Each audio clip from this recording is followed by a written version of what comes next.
अभी हाल ही में आप लोगों ने देखा होगा कि हमारी सर्वोच्च अदालत सुप्रीम कोर्ट ने बुलडोजर को लेकर एक फैसला दिया था और सर्वोच्च न्यायालय ने संविधान के अनुच्छेद 142 के तहत अखिल भारतीय दिशा निर्देश दिए ताकि यह सुनिश्चित किया जा सके कि नागरिकों की संपत्तियों को ध्वस्त करने हेतु उचित प्रक्रिया का पालन किया जाए।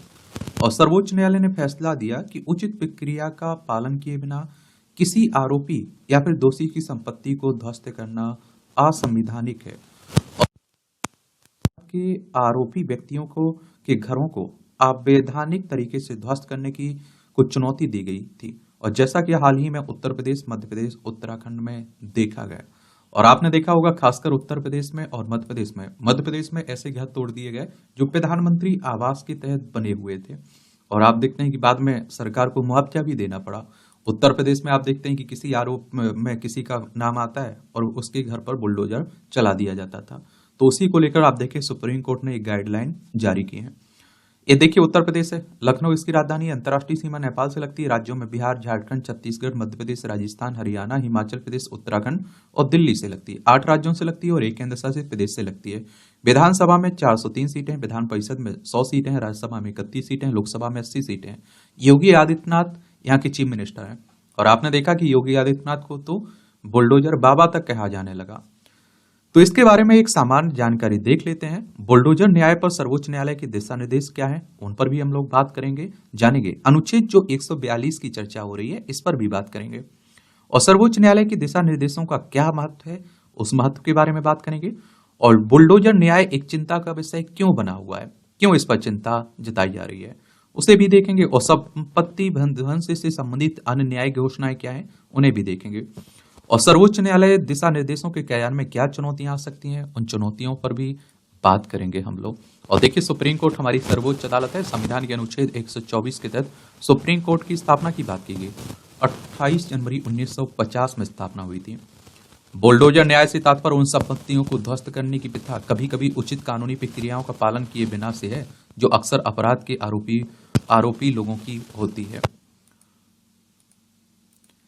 बुलडोजर न्याय पर सर्वोच्च न्यायालय के दिशा निर्देश क्या है, तो नोटिस देना। किसी भी प्रकार की तोड़फोड़ से पहले संपत्ति के मालिक को कम से कम 15 दिन का नोटिस दिया जाना चाहिए। नोटिस में ध्वस्त किए जाने वाले ढांचे का विवरण तथा ध्वस्त किए जाने के कारण स्पष्ट रूप से उल्लेखित होने चाहिए। निष्पक्ष सुनवाई, व्यक्तिगत सुनवाई के लिए निर्धारित समय देना चाहिए और जिससे प्रभावित पक्ष को विध्वंस का विरोध करने या फिर स्थिति को स्पष्ट करने का अवसर मिल सके। पारदर्शिता, पदाधिकारियों को नोटिस भेजने के बाद स्थानीय कलेक्टर या फिर जिला मजिस्ट्रेट को ईमेल के माध्यम से सूचित करना होगा। अंतिम आदेश जारी करना, अंतिम आदेश में संपत्ति मालिक की तर्क ध्वस्तीकरण को एकमात्र विकल्प मानने का प्राधिकारी उचित तथा यह क्या संपूर्ण संरचना या फिर आंशिक संरचना को ध्वस्त किया जाना है शामिल होना चाहिए।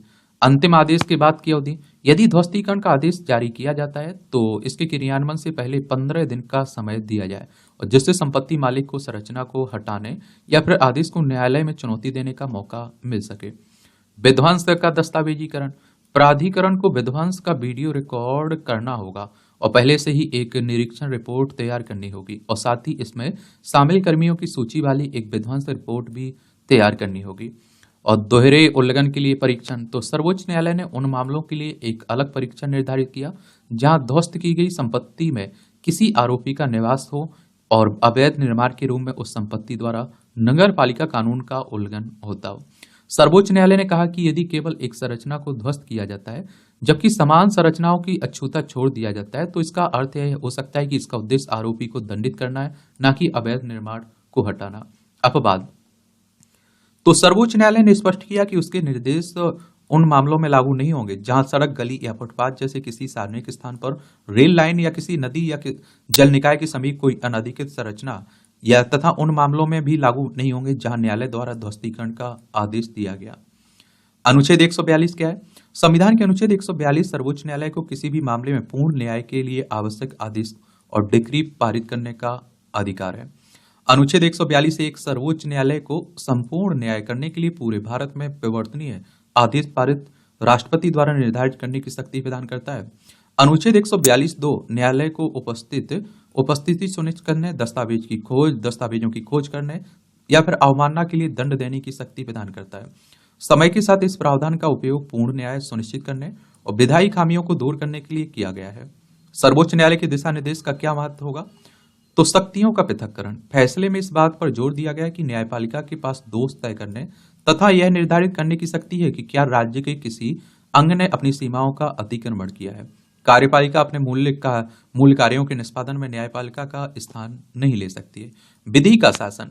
न्यायालय ने कहा कि बिना उचित सुनवाई के किसी को दंड के रूप में ध्वस्त करना कार्यपालिका के लिए अनुचित है और यह सुनिश्चित करके विधि के शासन को कायम रखता है और राज्यों की कार्रवाई संवैधानिक सीमाओं का उल्लंघन करे। ऐसे विध्वंस जो कुछ समुदाय जैसे झुग्गीवासियों को असमान रूप से प्रभावित करते हैं, उन्हें अनुच्छेद 14 के तहत भेदभाव पूर्ण के रूप में चुनौती दी जा सकती है। अधिकारियों की जवाबदेही। यह अनिवार्य करके की ध्वस्तीकरण की कार्यवाही की सार्वजनिक रूप से जांच की जाए तथा विस्तृत रिकॉर्ड जैसे वीडियो रिकॉर्डिंग और निरीक्षण रिपोर्ट प्रस्तुत की जाए।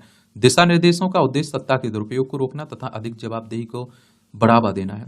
आवास का अधिकार। संपूर्ण संपत्ति को प्रभावित करने वाला विध्वंस जिसमें आरोपी न होने वाले लोग भी शामिल है असंवैधानिक होगा क्योंकि यह आवास के मौलिक अधिकार का उल्लंघन करता है। अब आप देखिए परिवार के किसी मेंबर ने कुछ गलत किया और आप देखिए उसका पूरा घर तोड़ देना, इससे कई लोग कह रहे हैं कि भैया ये तो आप देखिए पूरे परिवार को सजा आप देख रहे हैं।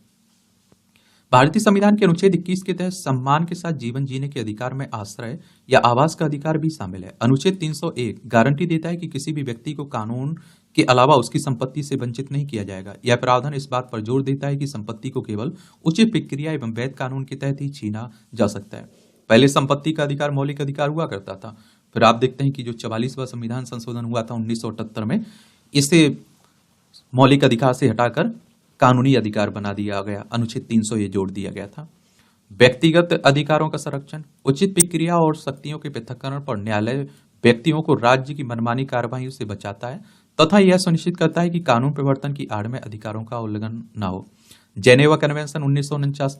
तो जेनेवा कन्वेंशन 1949 का अनुच्छेद 87 3 सामूहिक दंड पर प्रतिबंध लगाता है और इस तरह के विध्वंस भारतीय संविधान के अनुच्छेद 51 का उल्लंघन करते हैं, जिसमें कहा गया कि भारत को अंतर्राष्ट्रीय संधियों कानूनों का सम्मान करना चाहिए। बुलडोजर न्याय एक चिंता का विषय क्यों है? तो दंडात्मक विध्वंस में वृद्धि। आवास और भूमि अधिकार नेटवर्क के वर्ष 2024 के अनुमान में बताया गया कि अधिकारियों ने 2022 और 2023 में 1,53,820 घरों को ध्वस्त कर दिया, जिसमें ग्रामीण और शहरी क्षेत्रों में 7,38,438 से अधिक लोग विस्थापित हो गए। नागरिक एवं राजनीतिक अधिकारों पर अंतर्राष्ट्रीय अनुबंध।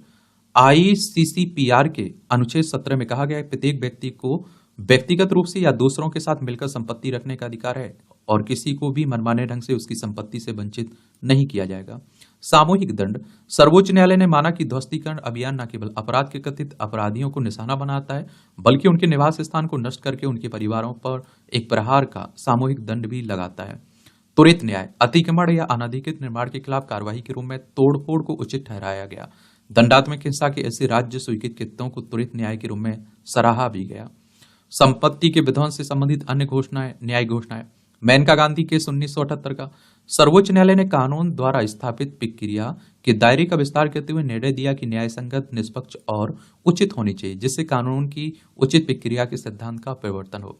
इसलिए संदेह या निराधार आरोपों के आधार पर की गई तोड़फोड़ न्याय, निष्पक्षता और गैर मनमानी के सिद्धांतों के विपरीत है। Olga Tellis case 1985।